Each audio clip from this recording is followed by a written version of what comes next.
on that sabbatical that you took, or that leave of absence, what did you do during that time? I rebuilt the act.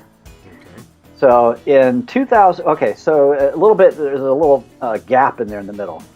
So I left college, started working, was still performing. We moved to Columbus. We had kids. And when the kids came along, first one was born in 91. I lost time. I no longer had time to keep the act up.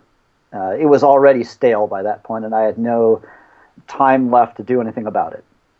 And so I packed everything away. Now, if you remember, there's a TV show, a holiday special, Frosty the Snowman. Mm-hmm. And the bad guy in that show is the evil magician, who's just a bad person. He's a hack, horrible magician. And I said, I don't want to be that guy.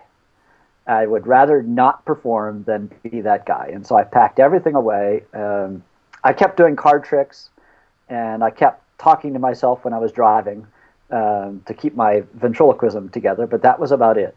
The only time I pulled stuff out was when my kids turned certain ages and we had birthday parties for them, and I entertained the kids that came over for birthday parties. 2004, fast forward a little bit, I decided to go back to the convention. I went to the Ventriloquist convention. I went to the Magic convention that's here in Columbus, the Magi Fest, if you've ever heard of it. It's a pretty big one. Both of those conventions happened in the same year, and in 2004, in that summer, Ken Groves gave a lecture, so this is all his fault. He's responsible for a lot of us. And what Ken said, so I was already starting to get tired at that point in my job. I was really stressed out.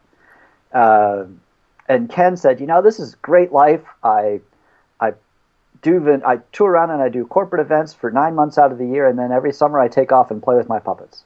I play with my cars. I play with cars, right? Got to get it the right direction there. Yeah. And I said, wow, that's really cool. I'd like to do it a little different. I'd like to work a different 9 months out of the year and take December, and I'd love to take winter off and spend Christmas with my family. Mm-hmm. Now, you do corporate events too, so you know the fallacy of that initial thought.